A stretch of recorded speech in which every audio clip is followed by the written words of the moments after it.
and welcome to More Time in the Kitchen. In this video I'm going to be showing you how to make Scotch broth. Now I thought we would step away from my ongoing series of Scottish sweets and insults because, well, it's December now, so it's the season of goodwill to all, the gift of giving and for putting up with relatives. So instead I thought we'd prepare for January and I'd teach you how to appropriately complain about the weather in the Scots dialect. So before we get into the recipe, I'll tell you a couple of ways of saying that the weather's nice, because believe it or not, we do actually get a couple of days during the summer where the weather's nice in Scotland, if we're lucky. So first we've got, it's a bonny day, just like you'd say, that's a bonny dress or she's a bonny lassie. Just means nice or pretty or beautiful. The second phrase is a bit more modern. People have just been using it, within the last few years, and it is tapped off. Now, this has got nothing to do with your faucet. It's basically the Scottish equivalent of saying sun's out, guns out. Basically, it means the weather's hot, you can take your shirt off. So that, my friends, is where phrases on the weather being nice ends. Because as you'll know, if you know anything about Scotland, is that it tends to rain quite a bit. So more on that later, let's get cooking. So to make 6 to 8 portions of Scotch broth, you will need approximately 1 kilogram of lamb. Now you can use any lamb or mutton that's on the bone.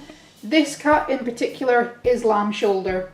I've also got a lamb stock pot.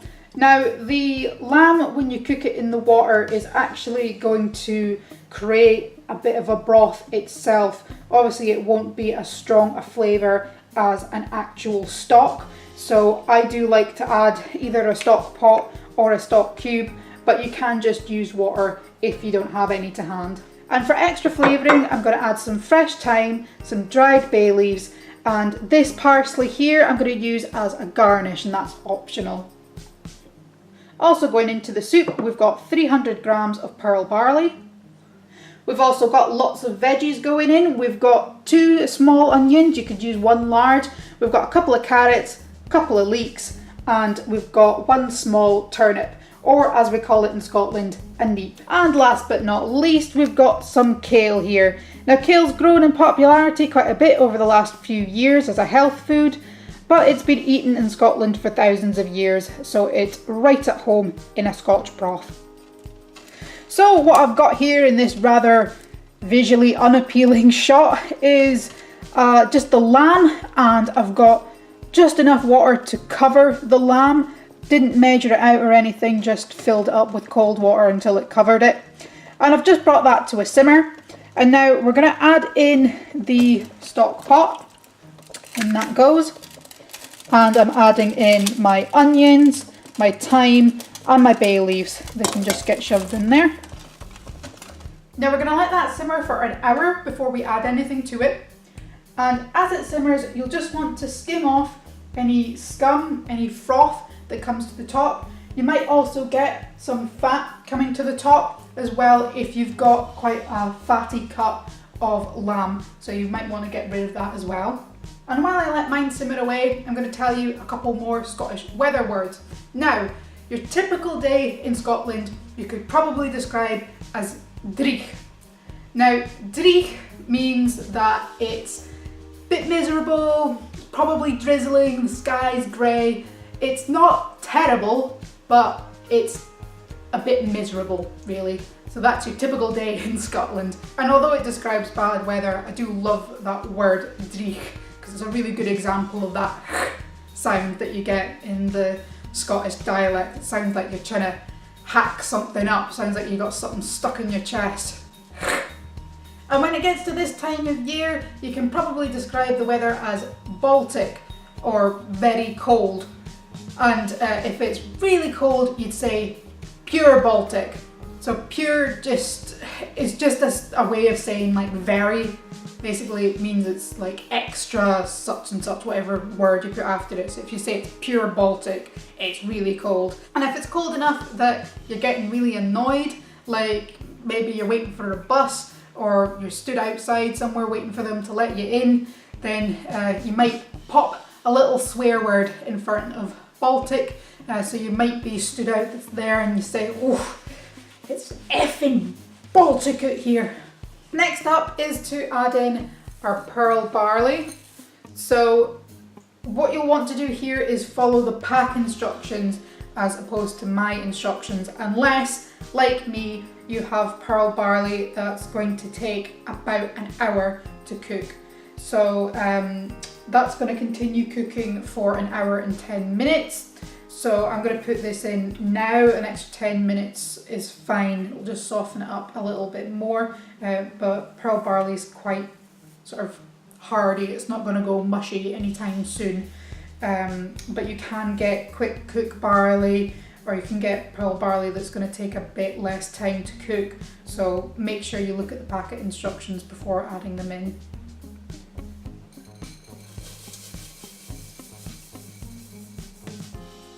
Now I'm just going to let that cook for another half hour before I add in my vegetables. So that means I've got some time to kill, so I can tell you a few more Scottish weather words. So on to rain. Rain is pretty much a daily occurrence in Scotland, so it stands to reason that we've got a few words for it. Now I'm not going to go through all of them, but I will mention just two that tend to be used quite a lot. Now one is Greety, and Greety comes from greeting or to greet, which doesn't mean to say hello in Scotland, it means that you're crying. So saying that it's Greety kind of means that the sky is crying, which is kind of sad really. Now if you wanted to say that it's raining really heavily, like raining cats and dogs, you would say that it's peeing it doon, or less politely you'd say it's pishing it doon. And if you were to get caught in that, you would say that you were drook it, which means you're soaked. Now we're going to add in all of the vegetables except from the kale. The kale only needs about 10-15 minutes to cook. There we go. I'll try and get them in the pan and not on the hob. Oh well, no. Spoke too soon. So it's looking a lot more visually appealing now that we've put all those veggies in. We've got lots of nice colours in there now. Now again I'm going to leave that for half an hour, and the last two Scottish weather words that I've got are to do with snow.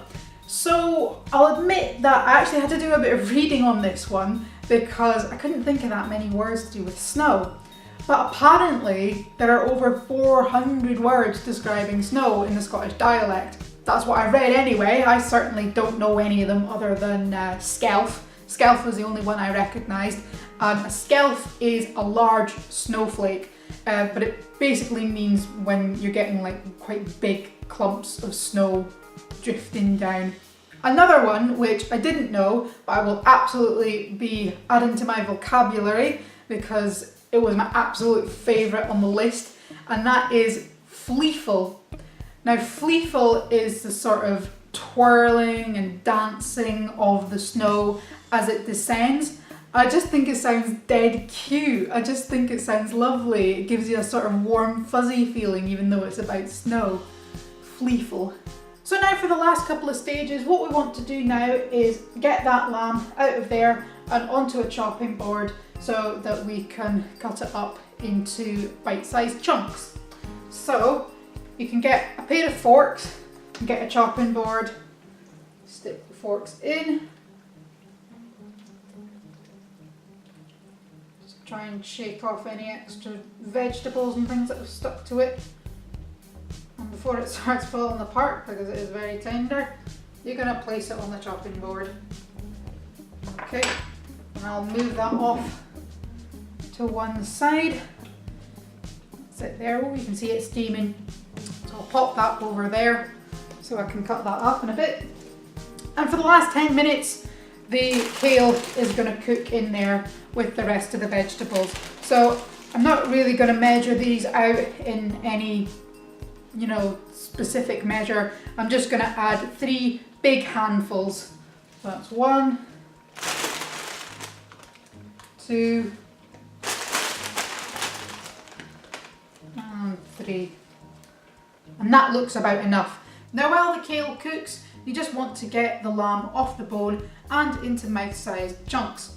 Now, what you can do if you've managed to get a very tender bit of lamb is to just use 2 forks and just, you know, pull at it the same way you would if you were doing, you know, pulled pork or pulled chicken. So you can see that these bits are just tearing away. As you get further in, it's going to be a bit more tough, and for that, what I actually recommend, rather than using a knife, is to use a pair of scissors. And the reason I recommend scissors over a knife is that it's just a bit safer. You know, if you're messing about with a sharp blade, you might cut yourself accidentally, and you know, some master butchers out there might mock me for it, but yeah, I think scissors are just the easiest way and the safest way to go about things. So we'll go in to the tougher bits, which are just going to be clinging on to the bone. And I can just snip those off. It's still very hot, but I'm alright. I've got asbestos fingers. You just want to make sure that you're not getting any bits of gristle, and you can remove the fat at this point as well if you haven't already. It might be easier to remove at this point once it's cooked, and you'll also get the benefit of the flavour of it in the broth.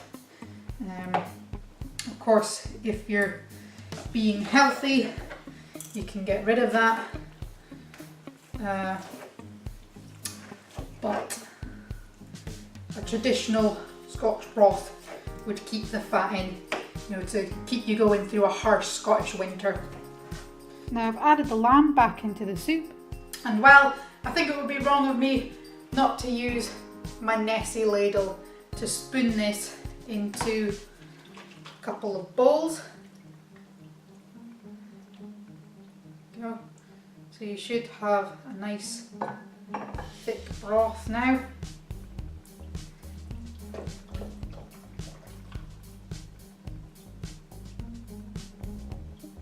Pearl barley should almost start to make it gelatinous broth. It should be really thick. As my dad has said to me in the past, you should be able to stick a spoon in it and it should stay upright. That's a bit of an exaggeration though, don't be disappointed if your spoon doesn't stand up. Now we can garnish it with a wee bit of parsley and serve with a nice thick slice of bread. As always folks, thanks very much for watching to the end. I hope the weather is nice wherever you are, and if you like this video, give us a like, give us a comment, and if you'd like to see more in the future, then hit the subscribe button and also hit the notification bell to be notified when I upload a new video. But for now, cheerio, bye!